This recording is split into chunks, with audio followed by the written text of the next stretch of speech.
भैया जी कहीं में आपका एक बार फिर स्वागत है। बातचीत के सिलसिले को जोड़ने के लिए एक बार फिर से हम हाजिर हैं। एलएसी पर भारत के कड़े तेवर के बीच भारत के जो तेवर इस वक्त उन्होंने अपनाए हुए हैं एलएसी पर, उससे चीन बौखलाया हुआ है और अब चीन ने एक पैंतरा बदला है, झूठ का सहारा लिया है। चीन का अखबार ग्लोबल टाइम्स, जिसका बार बार जिक्र हो रहा है, उसने उसमें तरह तरह की बातें लिखी हैं और एक बात यह भी लिखी है कि 1962 का उसने जिक्र करते हुए लिखा है कि जो हालात थे, जो स्थितियां परिस्थितियां देश में थी, अब उनको देखते हुए भारत को और चीन को एक साथ बैठ के बातचीत या कहीं ना सुलह मशवरे का रास्ता अपनाना चाहिए। यानी चीन को लग रहा है कि अब स्थिति वो नहीं है 62 वाली, भारत जवाब देगा तो कड़ाई के साथ जवाब देगा। लेकिन इस बीच खबर यह आई है कि हिंदुस्तान के 10,000 प्रमुख लोगों के ऊपर कहीं ना कहीं जासूसी का भी एक खतरा हुआ है और चीन उनसे जासूसी करवा रहा है या चीन को उसने उनके डाटा को एनालिसिस किया है। हमारे साथ कुछ लोग आज जुड़ेंगे समय समय पर, जिनसे हम बातचीत करेंगे और ये जानेंगे कि कितना बड़ा खतरा है, कहां कौन सी चीज चीन का जवाब देने के लिए हम मुस्तैद हैं, तो कहां कौन सी चीज हो रही है जिस पर हमको कड़ी नजर रखने की जरूरत है। इन सब पर बातचीत होगी, नजर रहेगी, हमारे मेहमान जुड़ेंगे। लेकिन जो हम सबसे पहले यहां पर जिनसे बातचीत, जिनकी खबर है, जिनसे जानकारी के लिए हम जाना चाहते हैं, P Vaidyanathan Iyer, executive editor हैं इंडियन एक्सप्रेस के। हम सीधे उनके पास रुक करना चाहेंगे। बहुत बहुत शुक्रिया सर हमारे साथ जुड़ने के लिए। आज आपकी खबर जिसमें मैं जानना चाहता हूं ये कि जो 10,000 लोग हैं, प्रोमिनेंट लोग हैं जिन पर नजर रखी जा रही है, ये कितना बड़ा खतरा है और उनके किस किस हिस्से की, कौन सा हिस्सा ऐसा है जिस पर चीन नजर रखे हुए, कौन सा डाटा है जिन पर नजर रखे हुए है। P Vaidyanathan Iyer, executive editor Indian express. Sir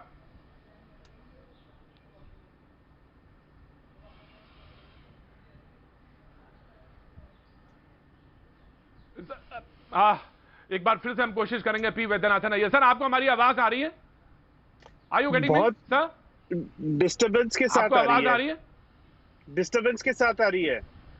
अच्छा अच्छा सर, आई एम ट्राइंग, मैं कोशिश करता हूं कि आपकी बात हमारे पास तक आए और ढंग से पहुंचे हमारी आवाज भी। सर हम जानना चाहते हैं कि जो ये खबर है कि 10,000 लोगों के ऊपर चीन ने नजर रखी हुई या डाटा एनालिसिस है या उनके ऊपर जासूसी का है, ये कितनी बड़ी खबर है और इसका किसका खतरे का अगर हम आकलन करें तो ये कितना बड़ा खतरा है? हेलो जी जी जी, आपको आवाज सर हमारी सुनाई पड़ी? जी पी वैद्यनाथन सर, जानना चाहते हैं कितना बड़ा खतरा है ये जो खबर है कि 10,000 लोगों पर नजर रखी जा रही है। आपकी आवाज मुझे ठीक से नहीं आ रही है।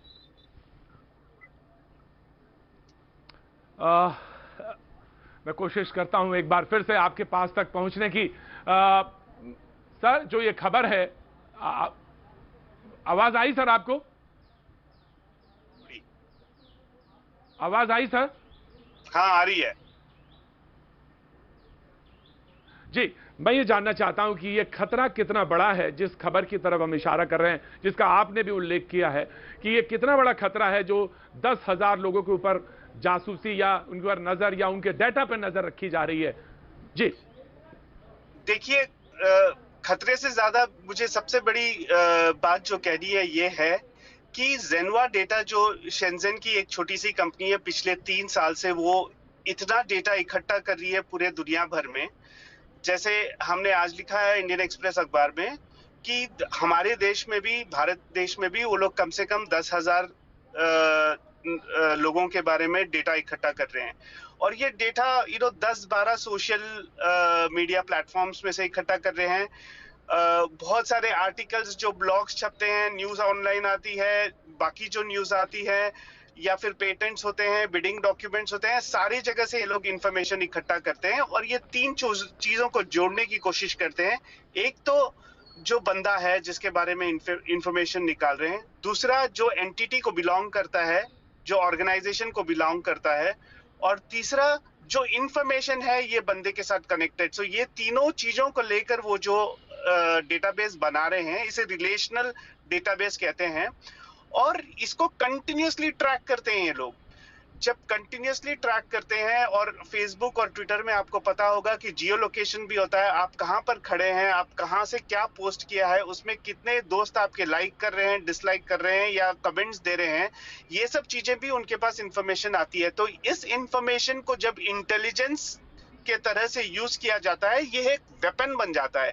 ये छोटी सी चीजें हैं जो बहुत सारे लोगों को लगता है ये हमको कोई नुकसान नहीं करेगी, ये इंफॉर्मेशन अगर हम पब्लिक डोमेन में डालेंगे तो हमको नुकसान नहीं करेगी, लेकिन इसको आप जब इकट्ठा करके इस पे इंटेलिजेंस के तरीके से आप इसको वेपनाइज कर सकते हैं। और आज के दिन में ये जो मिलिट्री वॉर्स होती हैं वो तो है, जो जमीन पर जुड़े वॉर्स होते हैं, बट नॉन कन्वेंशनल वॉर्स भी होते हैं जिसे हाइब्रिड वॉरफेयर कहते हैं, और ये कंपनी उसको यूज करती है इस मामले के लिए। ऐसा कंपनी खुद क्लेम करती है अपने वेबसाइट पे, जो एक सोचने वाली और रेड फ्लैग। सर इसमें मैं एक चीज जानना चाहता हूं सर, कि इसमें प्रधानमंत्री मोदी समेत 5 पूर्व प्रधानमंत्री की डाटा एनालिसिस की बात है, 24 मुख्यमंत्रियों की जासूसी की बात है, 16 पूर्व मुख्यमंत्रियों की डाटा एनालिसिस की बात है, 350 से ज्यादा सांसदों की जासूसी या उनके डाटा एनालिसिस की बात है।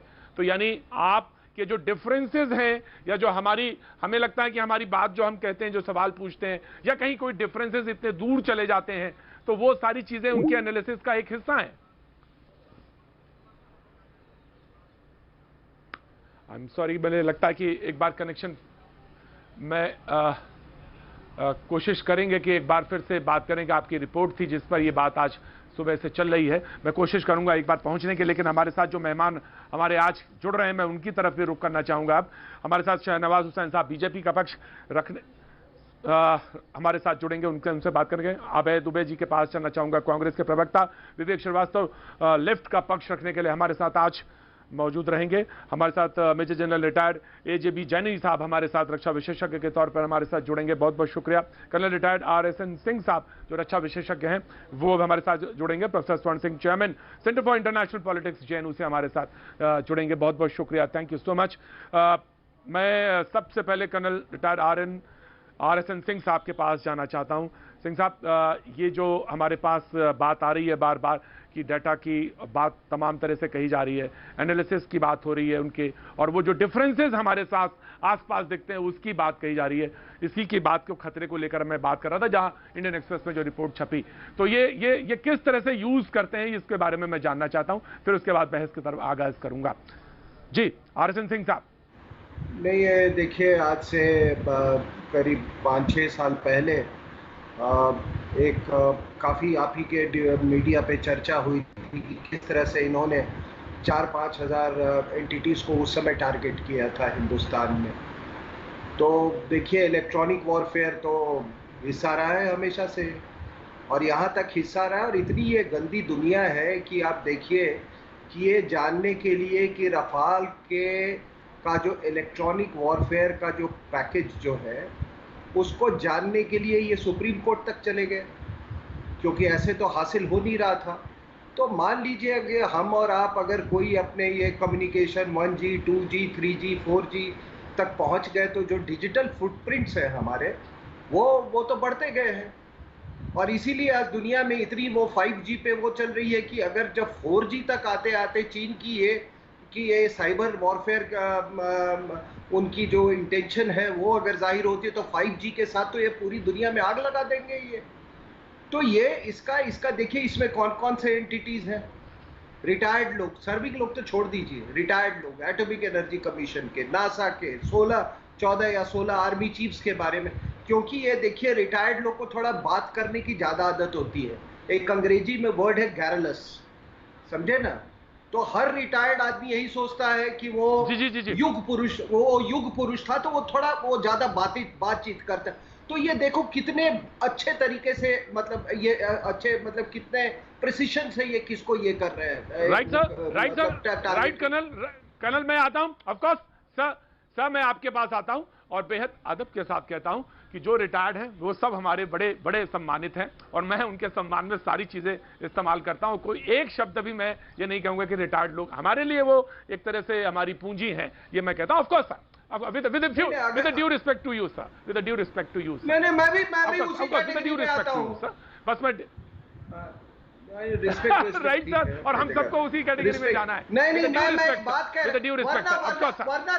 वरना रिटायर्ड लोग को टारगेट करने का क्या मतलब होता है? आप बता दीजिए। You tell me why retired people should be targeted? Right, sir. If they are not privy Of to course, any information, तो why should they be targeted? मैं एक बात कह रहा हूँ आपको, आपने एक ओवरऑल मेरे से एनालिसिस पूछा, तो मैं क्या Right, sir. मतलब यहाँ पर मैं किसी को खुश करने के लिए नहीं बैठा हुआ हूँ। Of course, sir. Of course, sir. I have taken your point. Of course, sir. I have taken your point. I have taken your point, sir. लेकिन आपने एक बहुत इंपॉर्टेंट सेंटेंस से शुरुआत करी, कर्नल। आपने बहुत इंपॉर्टेंट एक वर्ड से यूज करी, और मैं कांग्रेस के प्रवक्ता के पास बगैर लाग लपेट के बाद जाना चाहूंगा। प्रोफेसर स्वर्ण सिंह, मैं आपके पास आता हूं, उसके बाद कांग्रेस के प्रवक्ता अभय दुबे जी, मैं आपके पास आना चाहता हूं। और जहां से रक्षा विशेषज्ञ कर्नल ने बात कही थी, वो ये कहा था कि राफेल के बारे में, उसके वॉरहेड के बारे में सारा जानना चाहते थे, तमाम सारी बातें कही जा रही थी उस डोमेन में। आज वही बात कर्नल रिटायर्ड RSN सिंह साहब कह रहे हैं कि राफेल को लेकर बार बार, और आपने देखा कि किस तरह से 10,000 लोगों के ऊपर नजर थी। तो ये एक बहुत महत्वपूर्ण चीज थी। शायद उस समय हमें समझ में नहीं आ रही था, मुझे लग रहा था सिर्फ हम बहस कर रहे हैं, लेकिन आज RSN सिंह साहब उसकी तरफ इशारा कर रहे हैं। अभय दुबे। प्रतीक त्रिवेदी जी, इसको कहते हैं fight and win without waging a war. ये साइबर हाइब्रिड वारफेयर जो है, ये लंबे समय से चाइना इस ऑपरेशन में लगा है, मगर दुर्भाग्यपूर्ण बात है कि जनवरी 2018 में डोकलाम के बाद रा ने पूरा पावर पॉइंट प्रेजेंटेशन इस सरकार को बताया था। उसने बताया था कि साइबर एस्पियोनॉज के चाइना उसमें लगा हुआ है। उसने बताया था कि वहाँ के लोग नेपाल के रूट से आकर नॉर्थ ईस्ट की लड़कियों से शादी कर रहे हैं। उसने बताया था कि यहाँ पर बहुत सारी कंपनियां चाइना एस्टेब्लिश कर रहा है जो कि हवाला के कारोबार में लगी, और उसके बाद CBDT ने 19 प्लेसेस पर छापा मारा और इस बात की पुष्टि की। उसने बताया कि भारत की नेबरिंग कंट्री के साथ कैसे उसके फुटप्रिंट्स बढ़ रहे हैं। उसने ये विस्तार से सारी चीजें बताई, मगर फिर भी मोदी सरकार सोई रही। और आज दुर्भाग्यपूर्ण बात है कि एक जैन हुआ कंपनी ने इतना डेटा कलेक्ट पिछले 2-3 वर्षों से किया है, जैसा कि वो जर्नलिस्ट बता रहे हैं, और इन डेटा को यूटिलाइज काय के लिए करते हैं? वो करते हैं जो हमारा सांप्रदायिक सद्भाव है उसको बिगाड़ने के लिए, वो करते हैं हमारी इकोनॉमी को डिरेल करने के लिए, वो भारत में एक अनरेस्ट पैदा करना चाहते हैं। इसीलिए तो कहते हैं कि वो युद्ध लड़े बगैर जीत की कोशिशों का ये RSN सिंह साहब कुछ हाथ उठा रहे, मैं आ रहा हूं सर, आ रहा हूं। RSN सिंह साहब कुछ कहना चाहते हैं, RSN सिंह साहब कुछ कहना चाहते हैं। अबे आप जी, अबे नहीं, सुनिए, ऐसा है कि ये कितना क्या वॉल्यूम ऑफ डाटा गया है उसके बारे में कुछ नहीं कहा गया है। ये टारगेट किया गया और टारगेट कांस्टेंट रहता है, और ये इसमें कोई रॉ को प्रेजेंटेशन देने की जरूरत नहीं है। इस चीज के बारे में सबको मालूम है। दूसरी बात करें, इस देश में तो यही नहीं मालूम है। आप पर बायोलॉजिकल वॉरफेयर कर दिया, मास्क पहन के घूम रहे हो, फिर भी चाइना के खिलाफ कोई ट्वीटर करता है उस पर पड़ जाते हो। आज तक मैडम ने जो MOU साइन किया था, वो शी जिनपिंग चपरासी की तरफ पीछे खड़ा है, वो उसका डिटेल तो बता दो। अच्छा, मैं बताता हूं, सुनिए ना। नहीं, उसका भी तो बता दो। भारतीय जनता पार्टी का मुख्यमंत्री उसके कम्युनिस्ट पार्टी ऑफ चाइना के खर्च पे चीन गया मुख्यमंत्री। अरे वो जानते हैं आप, उन्होंने अगर MOU साइन, क्या सच्चाई है उसकी, उन्होंने ये भारतीय जनता पार्टी का ऑफिशियल ट्वीट है, भारतीय जनता पार्टी का ऑफिशियल ट्वीट है कि चाइनीज कम्युनिस्ट पार्टी और भारतीय जनता पार्टी का व्यवहार एक जैसा है, उस पर नहीं पूछेंगे। भारतीय जनता पार्टी के प्रवक्ता मत बनिए, सच का साथ दीजिए। चीन भारत में घुस गया, सीमा के अंदर घुसा हुआ है। प्रधानमंत्री जी बहुत सादे, दम सादे और होश सिए हुए बैठे। चाइना जाता है, अभय जी यही नजर है। अभय जी एक बार सच बोलने का साथ कीजिए, एक बार तो सच बोलिए, देश को अंधेरे में मत रखिए। आज जैसे लोग जो पर्दा डालने की दृष्टि, आप जिम्मेदार हैं, आप जिम्मेदार हैं। अभय जी आप जिम्मेदार हैं। अभय जी बहुत जिम्मेदार है। मैं आज की डिबेट में ये बहुत महत्वपूर्ण है। आज की डिबेट में ये पॉइंट बेहद महत्वपूर्ण है, जिसकी तरफ मैं बार बार इशारा करूंगा, बार बार इशारा करूंगा। कौन से डिफरेंसेस हैं, कौन से डेटा हैं, कौन सा पॉइंट है जो हमारा पॉइंट वहां जाके हमारे खिलाफ खड़ा होता है और हमारी तरफ एक हथियार बन जाता है। आप यकीन मानिए, कुछ लोग मेहमान हमारे साथ जुड़ेंगे, मैं उनकी तरफ आपको ले जाऊंगा, इशारा करूंगा। ऑफ कोर्स मैं कर्नल, मैं आपके पास आता हूं। अभय, आप अपनी बात पूरी करने के लिए मुझे पूरा मौका दूंगा, आपको पूरी मौका देंगे, लेकिन 10 सेकंड, उसके बाद शाहनवाज कुछ बोलना चाहते हैं, then I am coming to Vivek right. Abhay देखिए प्रतीक जी, अभय हम ऐसा अभय दुबे जी मैं, देखिए हम सब दृढ़ता से सरकार के साथ हैं, हम एक देश हैं पूरा, लेकिन प्रतिपक्ष का दायित्व ही आगाह करना। जैसे मैंने बार बार कहा, डोकलाम के समय भी झूठ बोला सरकार ने, बाद में राज्यसभा में निर्मला सीतारमण जी ने 5 मार्च 2018 को स्वीकारा कि वहां चाइना ने परमानेंट मिलिट्री इंफ्रास्ट्रक्चर बना लिया है। आज भी चीन घुसा हुआ है। देखिए नुकसान क्या है प्रधानमंत्री जी के नहीं स्वीकारने का, कि चाइना क्लेम कर रहा है इंटरनेशनल कम्युनिटी के सामने कि ये पूरी जगह हमारी है। मैं बार बार कहता हूं, जो उन्होंने military strategy white paper declare किया था 2015 में, उन्होंने कहा था कि हम यूनिफिकेशन ऑफ मदरलैंड में लगे हैं, हम सिक्किम को, हम लद्दाख को, हम अरुणाचल प्रदेश को, हम नेपाल को, हम एक करके अपने पास रखेंगे। ये बात साफ थी। हमारा मैं बिल्कुल चिकन नेक पे बात करूंगा। सिंह साहब मैं इस पे, सिंह साहब मैं आपसे इस पे बात करूंगा।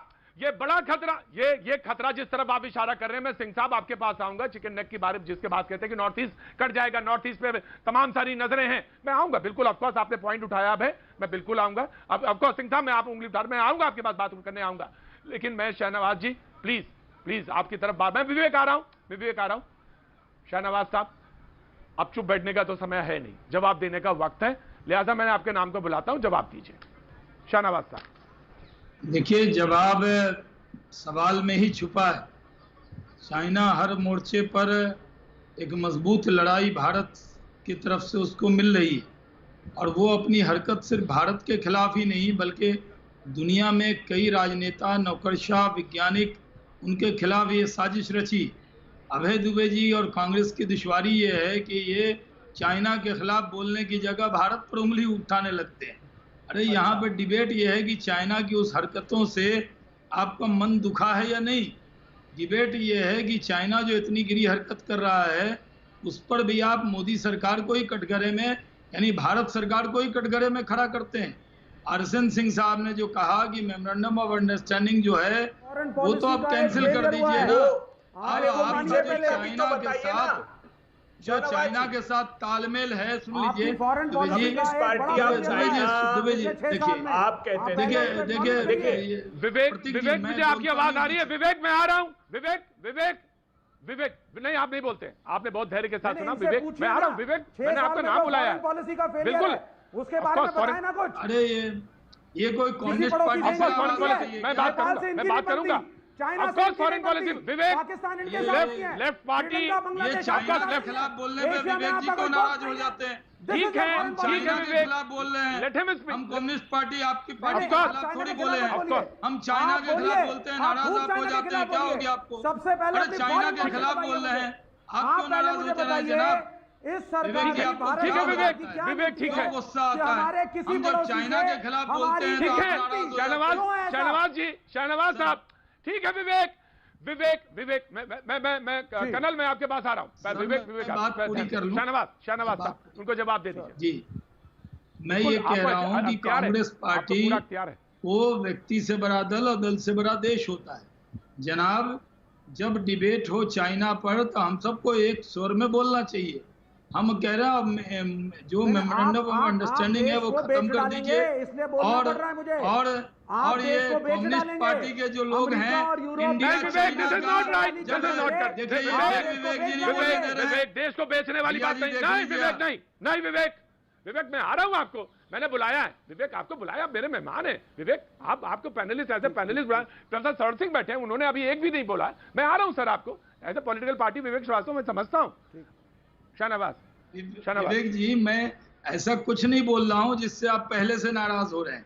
मैं तो ये कहता हूं कि मुझे आपकी राष्ट्रभक्ति पर, निष्ठा पर कोई शक नहीं है, लेकिन चाइना, और जब हम चाइना के खिलाफ बोलते हैं आप इतने लाल क्यों हो जाते हैं?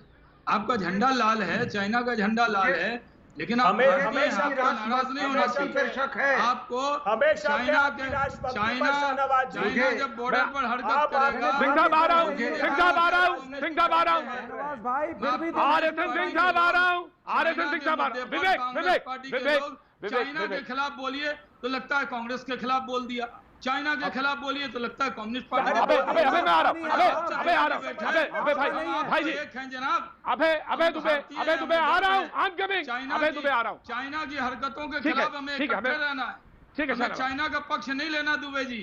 Of course विवेक जी, रहना। चाइना चाइना का के खिलाफ कोई बोलिए, पक्ष राइट नहीं राइट लीजिए। अबे मैं आ रहा हूं, अबे दुबे आ रहा हूं। डिफेंड करने AJP चाइना को जनरल मैं आपके पास जा रहा हूं, ऑफ कोर्स सर, अबे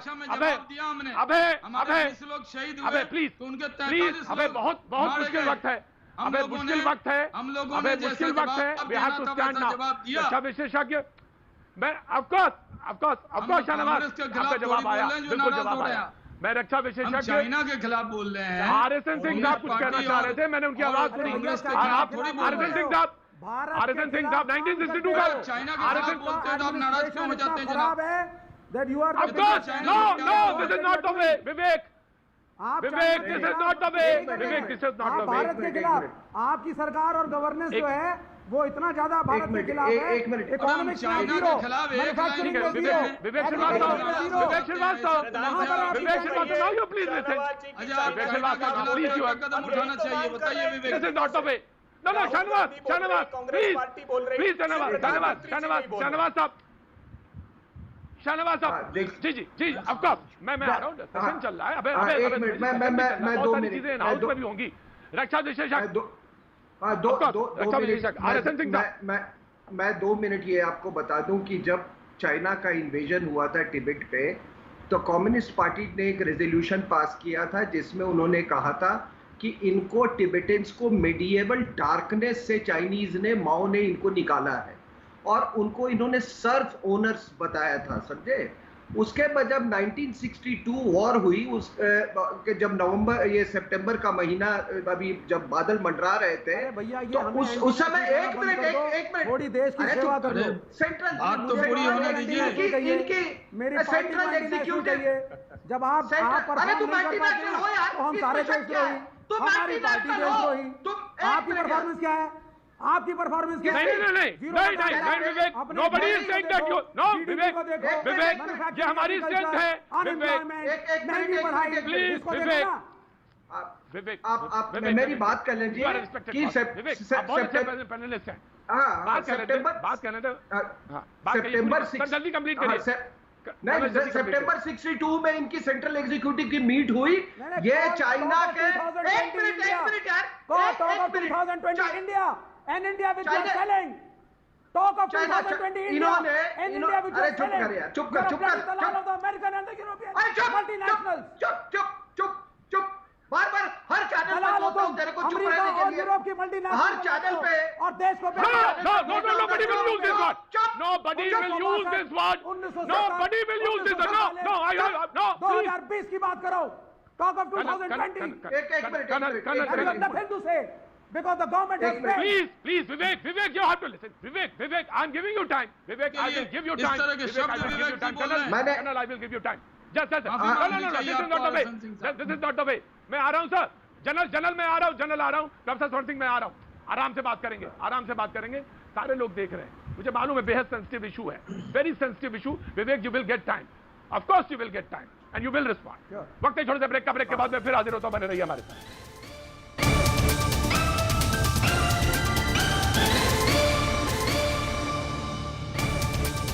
भैया जी, कहीं में आपका एक बार फिर स्वागत है बातचीत पे। बगैर वक्त गवाए सीधे पैनल में 2 लोग ऐसे हैं जिन्होंने अभी नहीं बोला, मेजर जनरल जैनी और प्रोफेसर स्वर्ण सिंह। इन दोनों लोगों ने नहीं बोला है, मैं इन दोनों के पास आना चाहता हूं, पूछना चाहता हूं, लेकिन जहां पे डिबेट को छोड़ा था, ये मेरा कर्तव्य है कि मैं उस डिबेट को वहां से उस सवाल को पूरा कर लूं।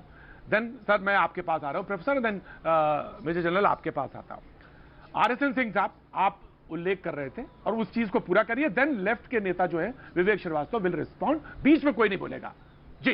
उनको भी देखिएगा, ये उनको भी बीच में ना बोले, जब वो बोलेंगे तो मैं भी बीच में नहीं बोलूंगा। जब युद्ध के बादल मंडरा रहे थे, जब युद्ध के बादल मंडरा रहे थे तो नेहरू जी ने कहा कि ये ईस्टर्न फ्रंटियर और यहाँ पे लद्दाख सेक्टर दोनों में हालात नाजुक है। उस समय सेंट्रल एग्जीक्यूटिव कमेटी की इनकी मीटिंग हुई। उस मीटिंग में इन्होंने ये कहा कि ये भारत का स्टैंड बिल्कुल गलत है, और उसी समय ये जो स्प्लिट का जो प्रोसेस है कम्युनिस्ट पार्टी में ये शुरू हो गया था। जो महाराष्ट्र और केरला के जो कम्युनिस्ट थे उन्होंने नेहरू जी का साथ दिया था, और बाकी जो बंगाल और पंजाब के जो कम्युनिस्ट थे उन्होंने उसका विरोध किया था। यहाँ महाराष्ट्र के कम्युनिस्ट जिसके लीडर ऐसे डांगे थे, उन्होंने कहा था कि अगर मैकमोहन लाइन हमारा इंटरनेशनल सर ये हिस्ट्री का दर्ज है सर जी RSN सिंह साहब, मैं बस सिर्फ एक चीज तो इसलिए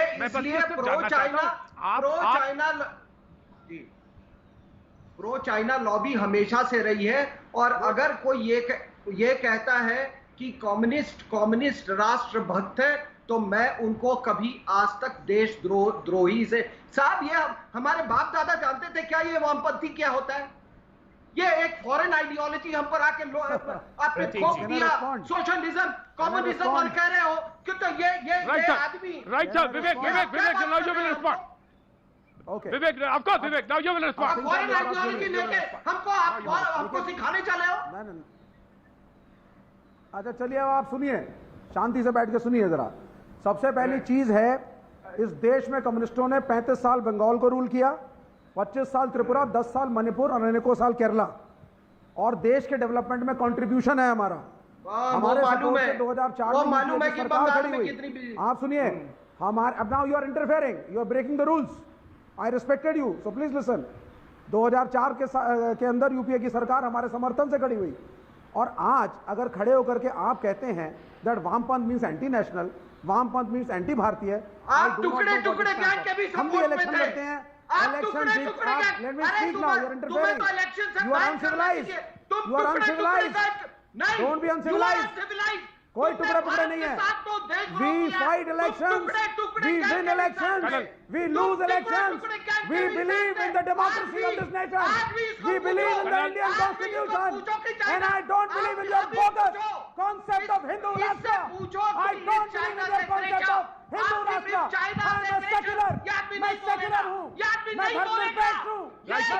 Colonel, let him speak. Colonel, let him speak. Colonel, let him speak. Colonel, let him speak. Colonel, let him speak. अरे क्या rules apply to human beings? Communists are not even human beings. of India. Rules apply to human beings. मैं मनुस्मृति और हिंदू राष्ट्र को इंसानों के लिए है। मैं धर्मनिरपेक्ष भारत को मानता हूँ और संविधान को मानता हूँ। Of course, बीजेपी की बैटिंग मत करो। तो तुम इसका मतलब तुम्हें कहीं का गवर्नर नहीं बनाएगी। इसका मतलब तुम्हारा कोई धर्म नहीं है। Stop batting. No. Professor Swan Singh. Neutral बनो, देश की बात करो। चमचा ये टुकड़े गांठ के पीछे बंद करो। इसको बोलो, इसको बोलो कि It's the right time to intervene. Professor Swan Singh. Vivek. Foreign ideology, style of beard, everything is foreign. हर चीज विदेशी। विवेक, RSN सिंह साहब, दोनों लोगों। प्रोफेसर स्वर्ण सिंह, प्लीज। आपकी बहस का शायद मुद्दा जो लगता है गुम हो गया है। Right sir. आपकी बहस का मुद्दा है कि इंडियन एक्सप्रेस में एक खबर छपी है सर, ये इस बात कि पे आई चीन 10,000 भारतीय, क्या कोई लॉबी थी? क्या वो लॉबी थी? क्या चीन को गुंजाइश नजर आती है? क्या चीन को गुंजाइश नजर आती रही, या क्या ऐसा था कि लॉबी चलती चली आ रही थी? तो ये तमाम सवाल थे सर। आप now you speak, nobody will interview you. Professor स्वर्ण सिंह।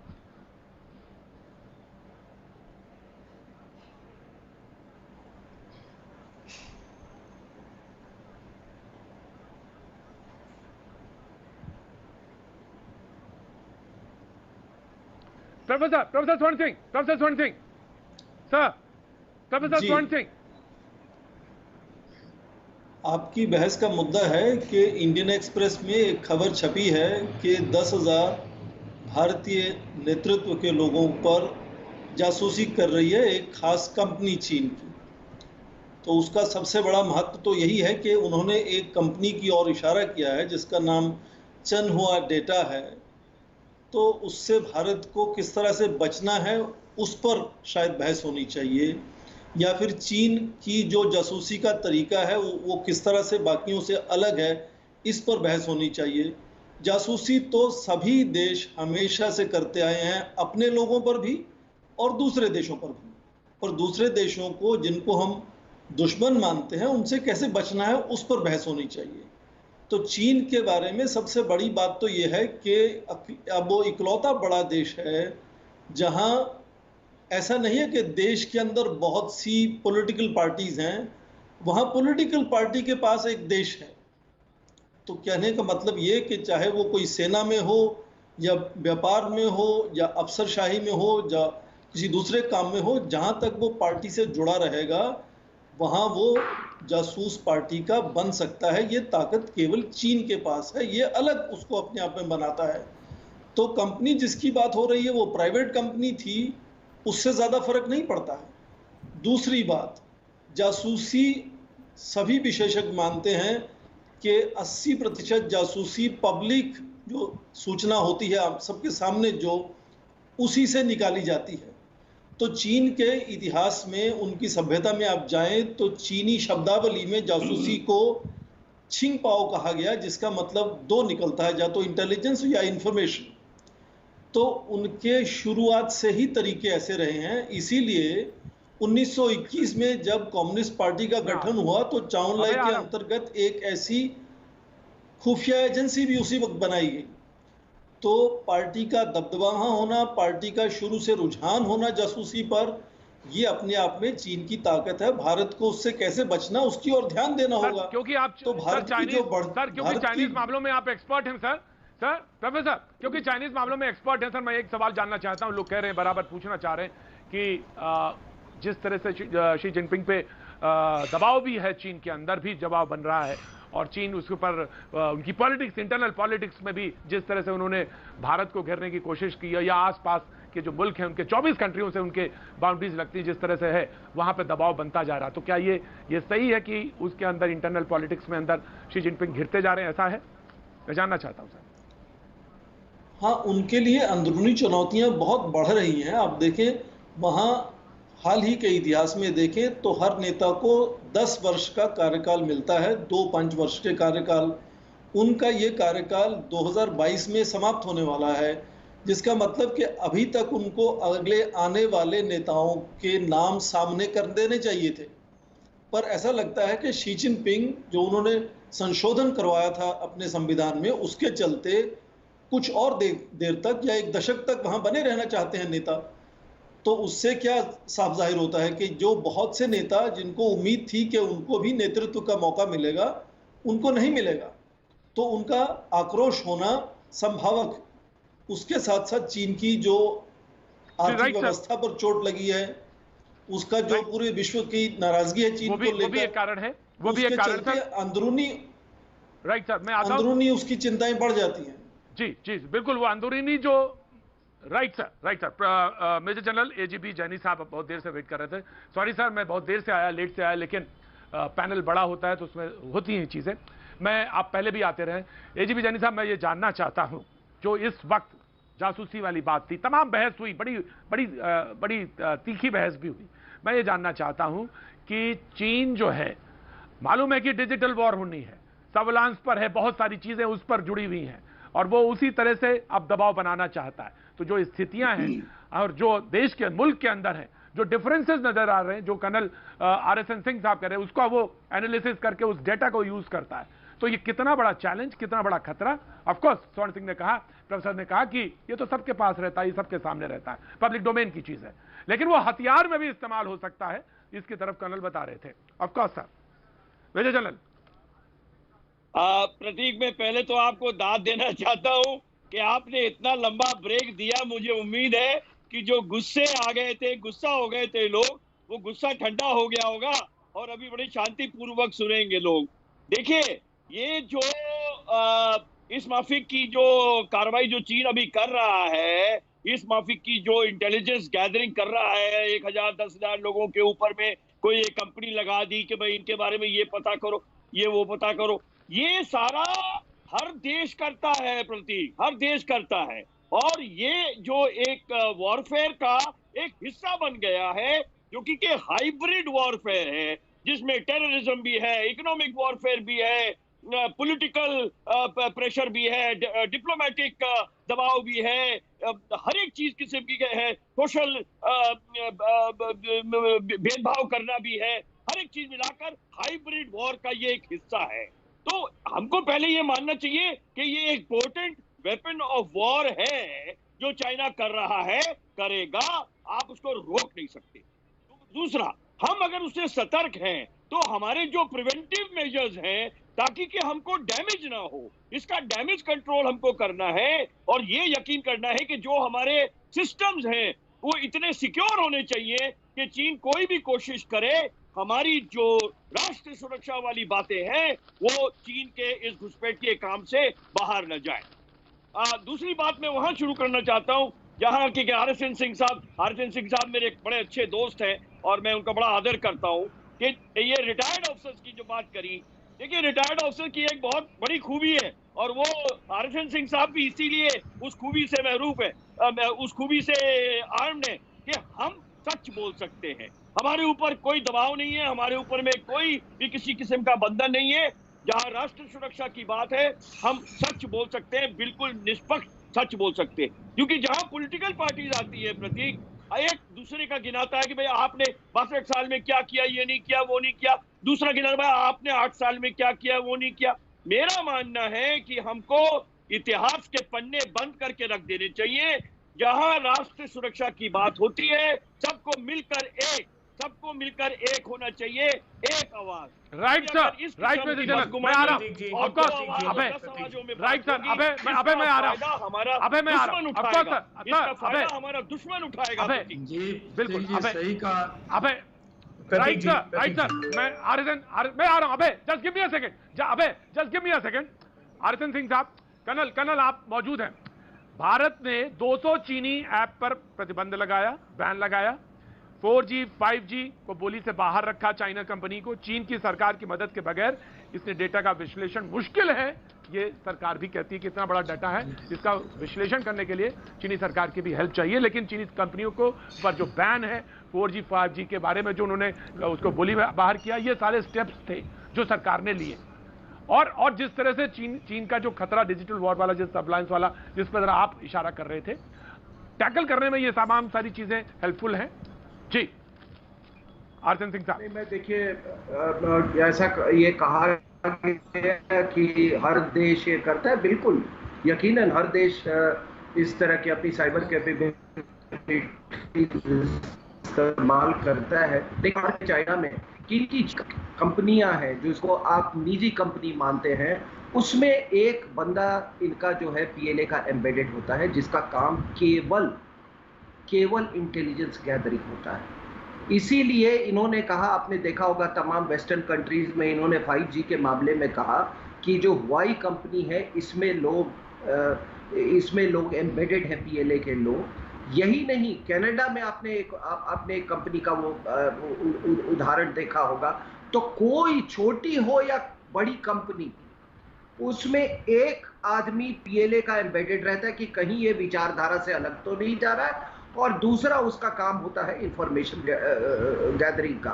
और एक जो शुरुआत में कही गई कि ये शी जिनपिंग का, आपने बड़ा अच्छा सवाल पूछा कि क्या उनके अंदरूनी हालत कैसे हैं, तो मैं आपको एक बात बता दूं कि उनको 2 चीज़ों के लिए आज उन पर इल्ज़ाम लगाया जा रहा है और उनको टारगेट किया जा रहा है। एक तो जो उन्होंने गलवान में मार खाई, और बड़े जिम्मेदारी के साथ कह रहा हूँ, कल भी एक आया है न्यूज़वीक का आर्टिकल, हमारे बंदों ने कम से कम 60 तो उनके जरूर काटे हैं। तो गलवान में जो हुआ और पेंगोंगसो में हुआ, round 1 has gone to India. और ध्यान से लोग सुन लें, ये जितने जो मनोबल देश का नीचा करना चाहते हैं ना, round 1 has gone to India, ठीक है। और दूसरा उन पर ये आ रहा है कि आपने बायोलॉजिकल वॉरफेयर किया। आप कहते हैं, आज आप इस पैनल में पूछ लीजिए कि क्या बायोलॉजिकल वॉरफेयर अनलीश किया है चाइना ने? अगर कोई हाँ में जवाब देता है तो वो तो देशभक्त है, वो तो देशभक्त है। Round 1 is gone to India, round 1 is gone to India. Dubey ji देखिए देखिए Vivek, I'm coming. Vivek, I'm coming. Vivek, I'm coming. Round 1 is gone to India. They are nuclear nations. अपनी सेना देखिए Round 1 is gone to India. एक बात समझ लीजिए, ये जो बात की जा रही है, जासूसी हर देश करता है, मगर ये अलग तरह की चाइना की स्ट्रेटेजी है। उन्होंने कहा अनलिमिटेड वॉरफेयर है ये, और क्या टर्मिनोलॉजी यूज की है कि युद्ध लड़े बगैर जीतने की कला, और क्या कर दिया है उन्होंने, समझ लीजिए सर से पर्दा उठा देता हूं मैं। उन्होंने स्ट्रेटेजिकली हिंदुस्तान में ये हालात पैदा किए कि वर्तमान सरकार ये स्वीकार्य नहीं कि चाइना कितना अंदर गलवान में घुस गया है, चाइना ने कितना फिंगर 4 से 8 तक परमानेंट मिलिट्री इंफ्रास्ट्रक्चर बना दिया, जंक्शन पर round 1 is gone to India. Expert कह रहे हैं round 1 is gone to India. Propaganda कर रहे हैं आप। इन तमाशों का मैं नजारों का अंधा तमाशबीन नहीं हो सकता। मैं देशभक्त हूँ, मेरी पार्टी देशभक्त है, सरकार के साथ देशभक्त है, सरकार को चाहिए कि वो देश के साथ खड़े रहे। और पहला वो करार कब रद्द करेंगे? प्रधानमंत्री जी जब तक ओलंपिक में हम उनके वो खास मेहमान बन गए थे कांग्रेस के नेता। प्रधानमंत्री ने अपनी छवि इतनी बढ़ाकर ओके विवेक आ रहा हूं, I'm coming विवेक आ रहा हूं। राहुल गांधी जी का स्टैंड क्या था? Of course विवेक आ रहा हूं। I will give you time Vivek, I will give you time, of course I will give you time, right, I will give you time। देश जानना चाहता है, मैं आ रहा हूं। ये सिर्फ कांग्रेस पार्टी बिल्कुल शहनवाज जी को टाइम मिलेगा। राइट वक्त थोड़े से ब्रेक के बाद मैं फिर हाजिर होता हूं इसी पैनल के साथ। कर्नल ने कहा, हरिशन सिंह ने कहा कि round 1 is gone to India.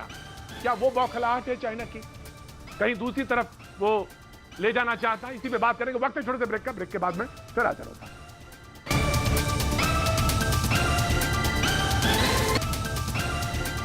भैया जी कहीं में आपका एक बार फिर स्वागत है। बातचीत के सिलसिले को एक बार से फिर शुरू करेंगे। वहां एलएसी पे मार खाने के बाद चीन ने जासूसी का एक नया हथकंडा अपनाया है। 10,000 लोग जिनका डेटा एनालिसिस या डेटा पर नजर है, चीन की ये खबर आई।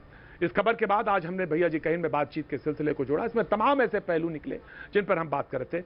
ब्रेक पे जाने से पहले मैंने कहा था विवेक जी मैं आपके पास आऊंगा, बिल्कुल आपको राइट है बोलने का, बिल्कुल आप बोलिए विवेक जी, फिर आपकी बात सुनना चाहेंगे। उसके बाद में शहनवाज जी आपके पास आना चाहता हूं। विवेक जी प्लीज, ऑफकोर्स मैं आ रहा हूं, सुबह जी आ रहा हूं, विवेक जी को बोलने देते हैं। राइट सर, मेजर जनरल आ रहा हूं जी। मैं सिर्फ ये कह रहा था, मैं सिर्फ ये कह रहा था कि ऑपोजिशन को ये राइट है कि वो देश का स्टेटस सरकार से पूछे। अगर राहुल गांधी सरकार क्वेश्चन कर रहे हैं और पूछ रहे हैं सवाल से तो उसमें इतना बुरा मानने वाली कोई बात नहीं है। ये सरकार ऑपोजिशन को ब्रीफ नहीं करती, देश पे क्राइसिस आता है, गलवान में प्रॉब्लम होती है, you don't take the opposition in confidence. ऐसा पुरानी बीजेपी की सरकारों में नहीं था। और आप सारी की सारी ऑपोजिशन को एंटी नेशनल लेबल नहीं कर सकते हैं कि साहब ये तो चाइना के वो हो गए, ये तो चाइना के स्टूज हो गए। देश की पॉलिटिक्स एक तरफ है, देश में खतरा आएगा तो सारा देश इकट्ठे एक साथ है, इस बात को हम सब मानते हैं। दूसरी बात, जहां तक जासूसी की हो गई, every nation in the world has got a spy organisation, every nation. और इस वक्त चाइना से जो खतरा है उतना ही बड़ा खतरा हमें यूनाइटेड स्टेट्स ऑफ अमेरिका और यूरोप से है। वो यूनाइटेड स्टेट्स ऑफ अमेरिका जिसने गल्फ के अंदर इराक को खत्म किया, अफगानिस्तान को खत्म किया, इस्लामिक टेररिज्म को क्रिएट किया, तालिबान को क्रिएट किया। सो हमें आत्मनिर्भर होना पड़ेगा। आत्मनिर्भर सिर्फ नारा लगाने से आत्मनिर्भर आप नहीं होंगे। आपकी मैन्युफैक्चरिंग जीरो, एग्रीकल्चर जीरो, कैसे आप ग्लोबल मार्केट में चाइना से कॉम्पीट करेंगे? हवाई किले से, नारों से, 4 फौजियों को बिठा देने से, इससे आपकी कोई स्टैंडिंग नहीं बढ़ने वाली है। You need to put your ground work strong. नहीं बढ़ने वाली। आपको आत्मनिर्भर होकर के ये जो फौजी यहाँ पैनल में बैठे हैं, ये फौजी जो भारत और चाइना दोनों न्यूक्लियर नेशंस हैं। भारत और चाइना दोनों न्यूक्लियर नेशंस हैं। Vivek, now you please listen. Vivek, now you please listen. Vivek, now you please listen. Now you please listen. 1962 में भी हमें मालूम थी स्थिति क्या थी। हालांकि मेरी पैदाइश से पहले की बात है, लेकिन 1962 की जो बात के जो रेफरेंसेस हैं वो पढ़े तो हमने भी हैं, हमने भी पढ़ा। तो अमेरिका ने क्या किया हमारे साथ, हमको कहां पे आके खड़ी हुई, तो ये तो हमें मालूम है ना। ये कोई फैक्ट हमसे छुप थोड़े ना जाएंगे। इस देश के सामने से फैक्ट्स तो छुप नहीं जाएंगे ना, वो फैक्ट्स तो खड़े हैं ना। हमको अमेरिका ने कहां पे किस जगह पे खड़े होके हमें मदद करी वो तो हमें मालूम है ना। हम तो किसी नेशन की अपने संप्रभु राष्ट्र, हमारा संप्रभु राष्ट्र जो है हम उस पर खड़े। आज पार्लियामेंट्री प्रतीक जी, आज parliamentary standing committee on commerce कह रही है कि चीन ने सिर्फ चीन ने सीमा की नहीं व्यापार की हदें पार की है। चीन के लिए एंटी डंपिंग लॉ तक खत्म कर दिया ये पार्लियामेंट्री स्टैंडिंग कमेटी मोदी सरकार की जवाब देने दीजिए। उसकी स्मॉल स्केल इंडस्ट्री को खत्म कर दिया ये कह रही है। पार्लियामेंट्री स्टैंडिंग कमेटी ऑन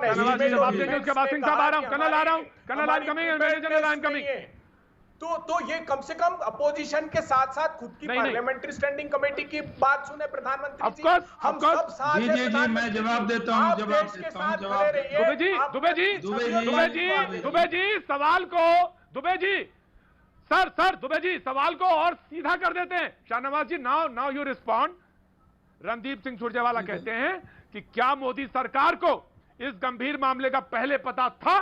जब सवाल तो ये है ना, पता था या नहीं, या भारत सरकार को पता ही नहीं चला कि हमारी मुखबरी हो रही है? ये सवाल था। Now you respond Shahnawaz.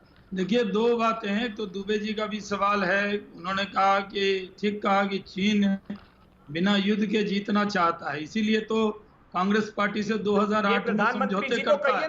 90 lakh रुपए का कांग्रेस को डोनेशन राजीव गांधी फाउंडेशन को देता है, और उस एग्रीमेंट में ये लिखा है, सुन लीजिए ना दुबे जी, आपको बात की बेगी पता है मुझे। टेरिटरी है। नहीं दुबे जी नहीं बोलते। दुबे जी सुन लीजिए ना, एकदम आगे दिखाई दे रहा है शहनवाज साहब नहीं बोलते। देखिए, कांग्रेस ने इसलिए मैंने विरोध किया ताकि कोई बात का आवाज हो। मैंने आपके बीच में नहीं बोला था।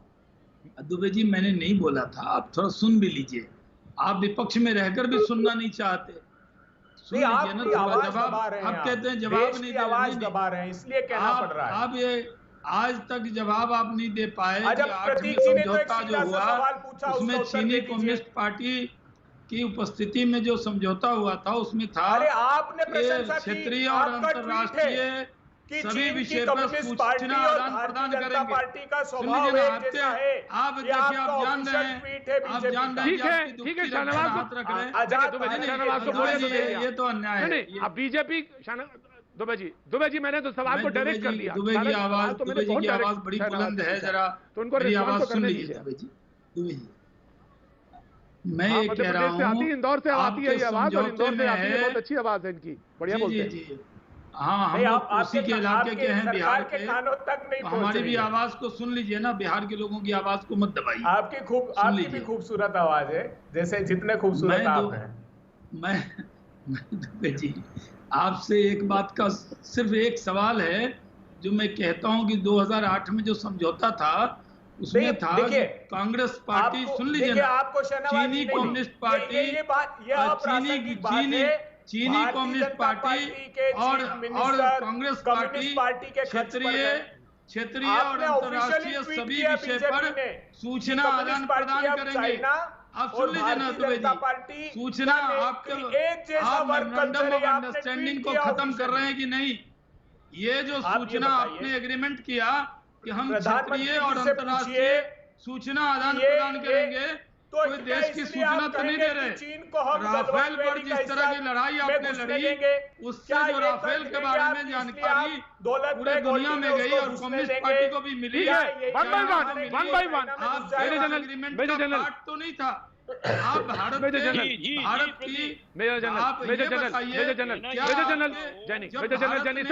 खरीदना चाहा, आपने उसमें बहुत स्ट्रेट क्वेश्चन है, बहुत सीधा सवाल है सर। इंटेलिजेंस सीकिंग की एक्सरसाइज चाइना और कर रहा है, और उसका अगर हमको पता भी चल गया होता तो ये अनाउंस तो नहीं किया जाता है देश में, ये बताई नहीं जाती है। कई चीजें ऐसी हैं जो राष्ट्रीय सुरक्षा के हित में पब्लिक डोमेन में तब लाई जाती है जबकि कि उसकी जरूरत समझी जाती है। हमारे फौज में एक चीज बोलते हैं, नीड टू नो बेसिस। भले ही सरकार को मालूम हो कि कुछ चीन कर रहा है कोई कार्रवाई, लेकिन जरूरी नहीं है कि जैसे ही पता चले उसी समय अखबारों में और प्रतीक को बता दिया जाए कि ऐसा हो रहा है।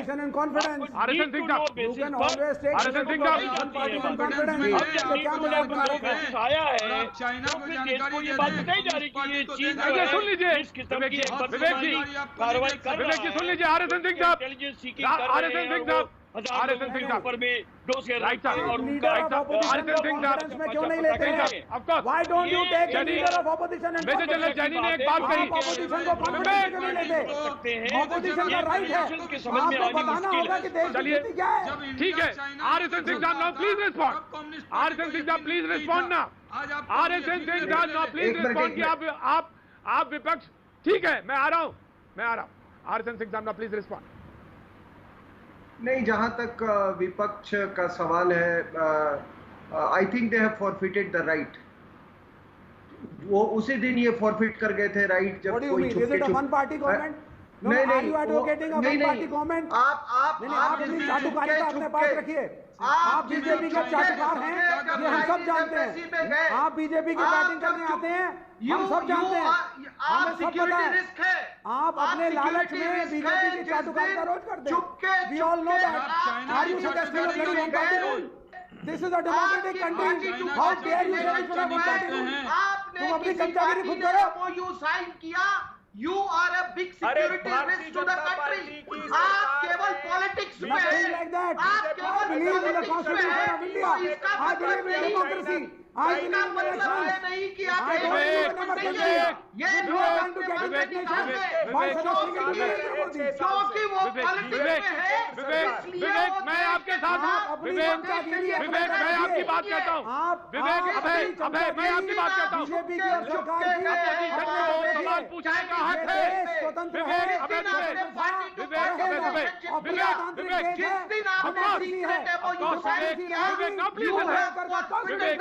विवेक प्लीज लिसन, अपोजिशन को सवाल पूछने का हक है, विवेक सवाल पूछने का हक है, प्लीज आरएसएस सिंह साहब, नो वन पार्टी रूल कैसे? हमारे देश की जो हमारा